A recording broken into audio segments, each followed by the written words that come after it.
Ayer Milei tuvo a todo el país alrededor de las pantallas. Había hecho correr la versión de que iba a anunciar un paso hacia la dolarización, un anuncio económico impactante para garantizarse la atención de una sociedad que a menos de 100 días de haberlo elegido ya en parte le perdió la paciencia. Por eso es que necesita ese tipo de artificios, ese bite, como dicen ahora en las redes, para que la gente fuera a escuchar lo que tenía para decir. ¿Y qué tenía para decir?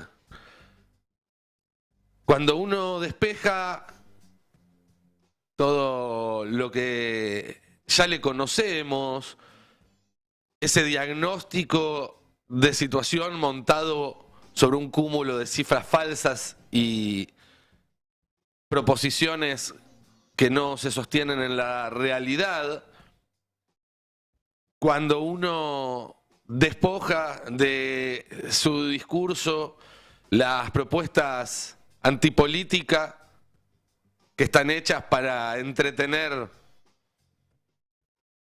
a un sector de la sociedad, mientras el verdadero corazón de su proyecto pasa por otro lado.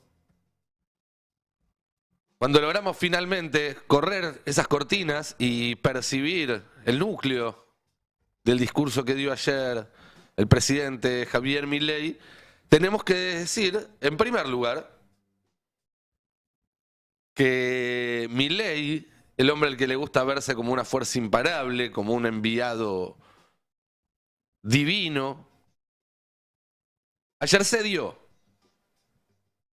Ayer se dio porque hizo lo que venía diciendo que nunca iba a hacer, que es negociar, que es transar plata a cambio de favores políticos.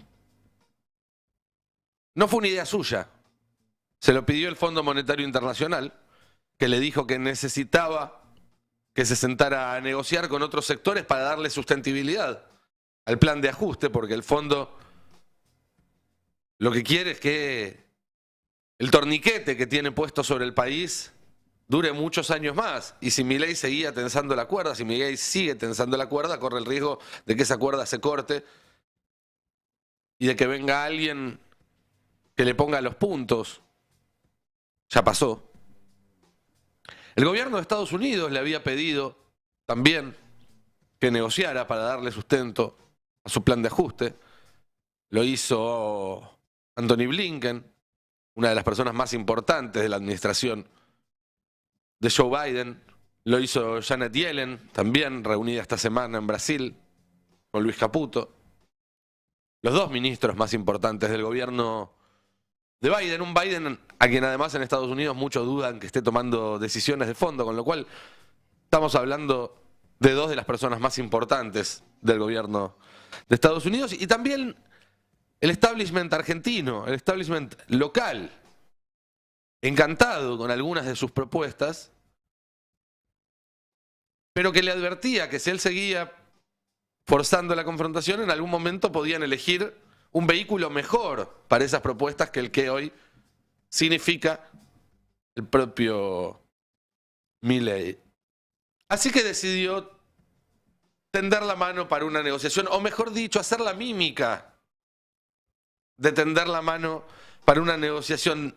Da la sensación de que Milei no entiende del todo la lógica que subyace a una negociación y a un consenso, que simplemente imita los pasos que parecen esperarse de él, como alguien que intenta hacer funcionar un aparato que no entiende, repitiendo paso por paso lo que ve en un tutorial de YouTube, pero sin captar el por qué hace cada movimiento. Puede funcionar, puede no funcionar, pero definitivamente quien lo está haciendo no comprende por qué lo que hace funciona o deja de funcionar.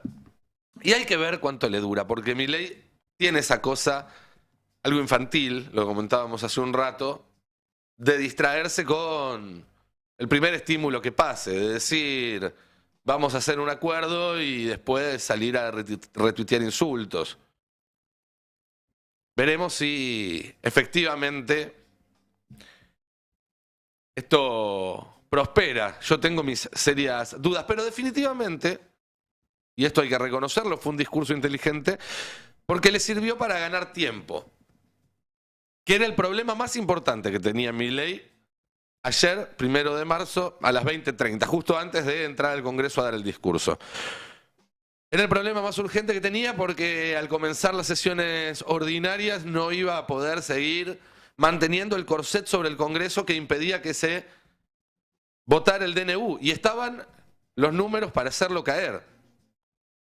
¿Seguirán estando después del discurso de ayer?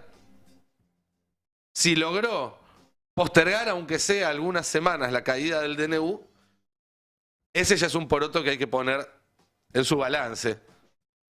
Un logro de su discurso. También habían empezado esta semana conversaciones serias entre distintos sectores de la oposición en el Congreso, el peronismo, el radicalismo, aquellos legisladores que responden a gobernadores, ese interbloque raro que conduce Pichetto, para llevar adelante su propia agenda en el Congreso, para modificar una serie de leyes que significaban una amenaza directa al plan de gobierno de Milei. ¿Por qué? Porque eran leyes que tenían que ver con gasto, como por ejemplo el Fondo de Incentivo Docente, o tenían que ver con recaudación,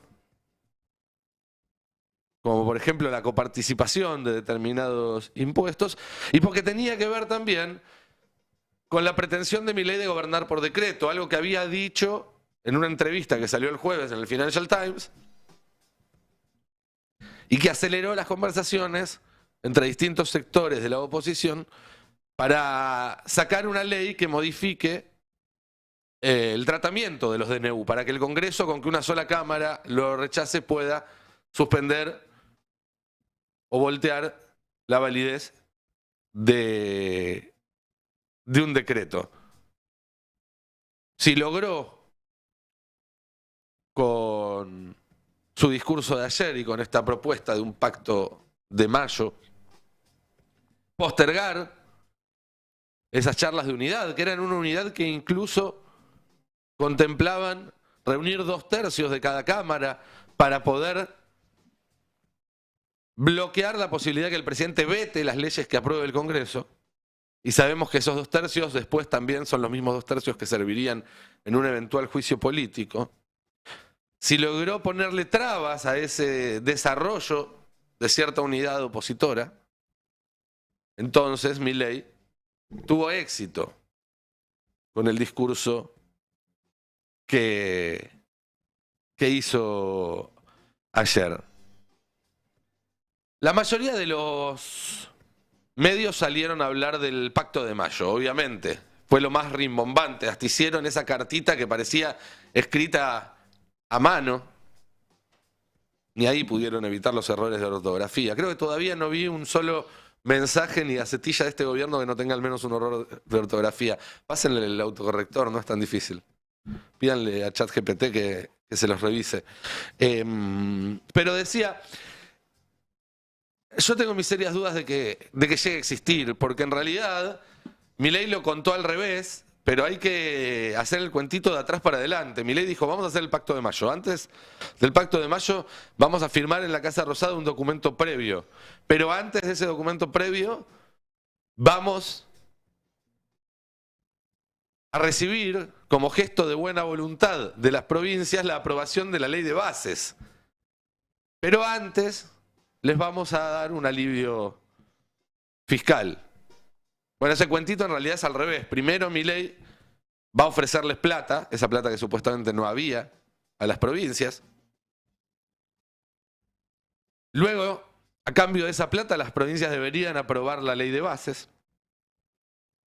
Y eso sería lo que habilitaría después el Pacto de Mayo. Si no se da alguno de los pasos anteriores, todo lo demás se cae. Es decir, el Pacto de Mayo en realidad es humo, es pirotecnia. Es una estrategia de distracción para que discutamos eso, para que los voceros oficiosos de Milei en sus canales de televisión salgan a decir que estadista, un hecho histórico. Mientras, debajo de ese ruido, se negocia lo verdaderamente importante, lo que verdaderamente propuso ayer Milei, que básicamente es plata a cambio de facultades extraordinarias. Plata a cambio de volver a ese esquema de gobierno plenipotenciario que Milei había presentado en los primeros días de su gobierno. Plata para las provincias a cambio de que le dejen las llaves y lo dejen gobernar como quiera. A ver, plata a cambio de que te aprueben una ley no es algo que no se haya visto antes en este Congreso y en todos los congresos del mundo. No nos vamos a hacer las carmelitas descalzas, no nos vamos a hacer los ofendidos. Pero nunca lo había visto de esta forma, en un chantaje abierto, en prime time y por cadena nacional, a la vista de todo el país. Milei, que empezó la jornada comparándose con Moisés, le pidió al Congreso hacer tabula rasa.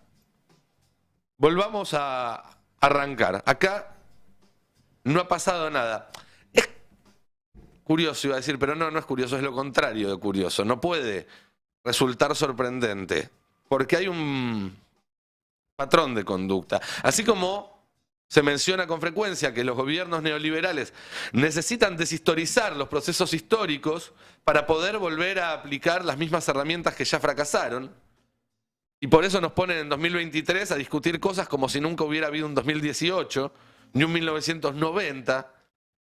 Esta versión enloquecida y acelerada que propone Milei necesita que discutamos en marzo de 2024 algunas cosas como si no hubiera habido enero de 2024. ¿Se entiende? Y lo peor es que algunos aceptan un indigno papel de gobernadores. Uno entiende la necesidad de sobrevivir, pero lo que a ellos les corresponde es defender al electorado de cada provincia, al pueblo en cada provincia, no pactos refundacionales. Yo no sé si lo que esperan los habitantes de Córdoba, de Chubut, de Corrientes, es un pacto de mayo o que les expliquen cómo van a hacer para vivir mientras sube el precio de los alimentos, de los alquileres, de la luz, del gas, del transporte.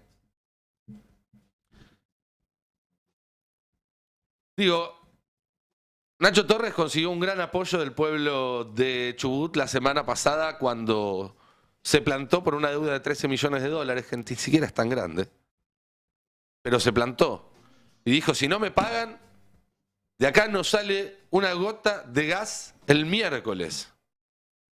Y Milei le contestó, dale, cagón, cortá el gas ahora. Y Torres fue a la justicia y un juez le dijo, ¿sabés qué? Tenés razón. Lo que hizo Milei está mal, pero no te tiene que devolver la plata que te debitó. Y el miércoles, Chubut no recibió un solo centavo de esos 13 millones de dólares. Pero Nacho Torres no cortó el gas. Se fue al mazo. Bueno, hizo una conferencia de prensa haciéndonos creer que había salido ganando, pero él había dicho, si no entra la plata, yo corto el gas. La plata no entró y él no cortó el gas, se fue al mazo. Y ayer estaba aplaudiendo a Milei y publicando un tuit diciendo que estaba muy dispuesto a participar de este pacto. A Milei, el mismo tipo que lo había insultado a través de las redes sociales, que le había dedicado algunos comentarios que no dan ganas ni de reproducirlo. ¿A ese tipo le van a votar facultades extraordinarias? ¿En serio? ¿Será que Torres es así, digamos, un poco fresco en cuanto a su actitud?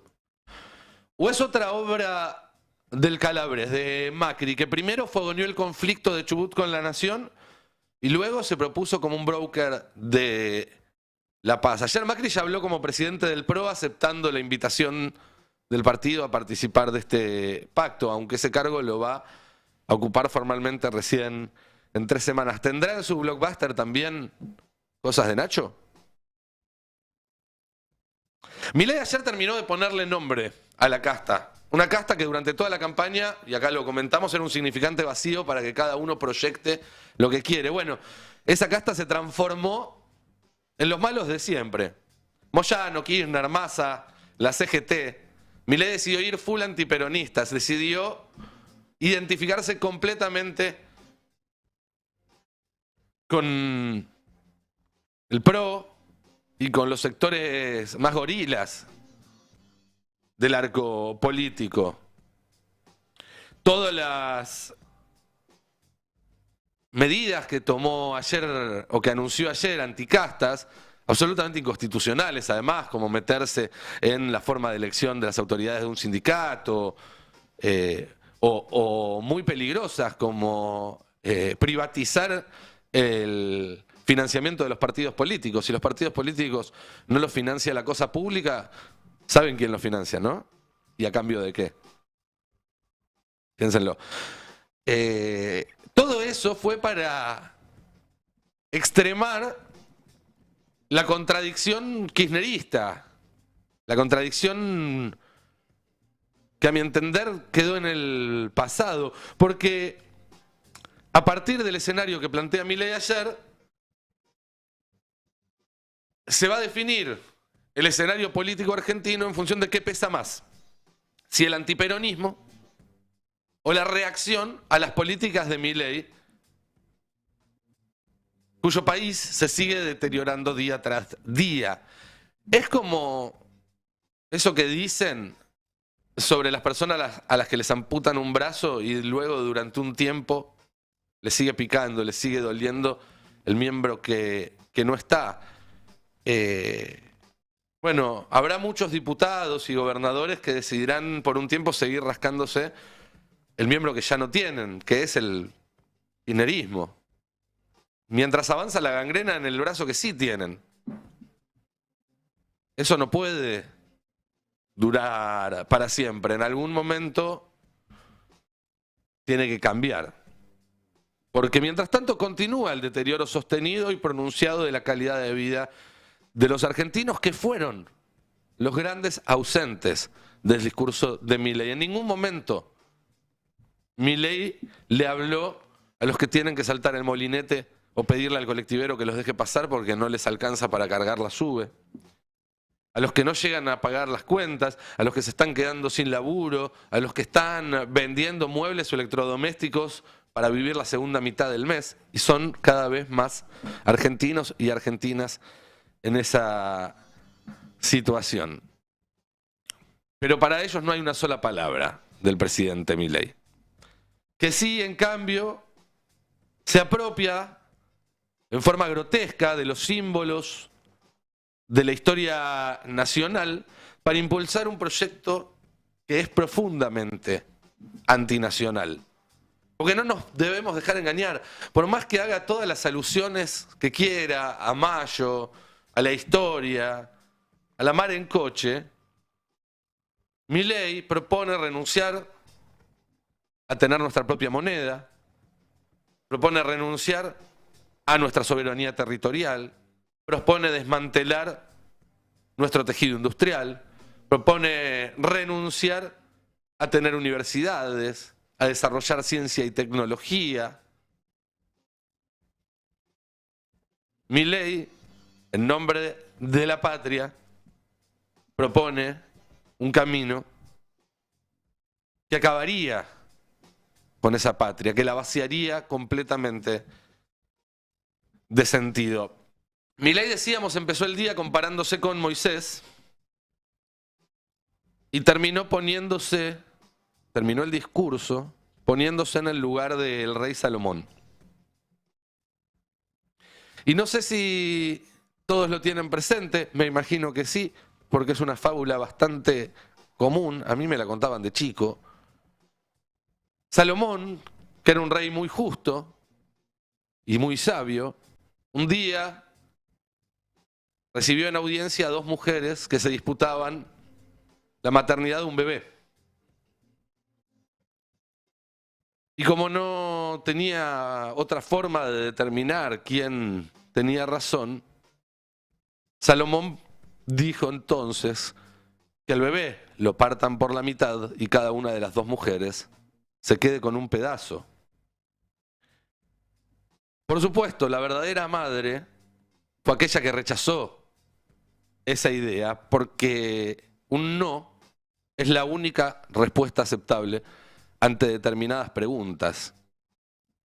Los verdaderos dirigentes políticos, aquellos que anidan en su corazón amor por su patria y respeto por quienes la habitamos, deben saber también que la falsa solución que les propone Milei también tiene una sola respuesta posible.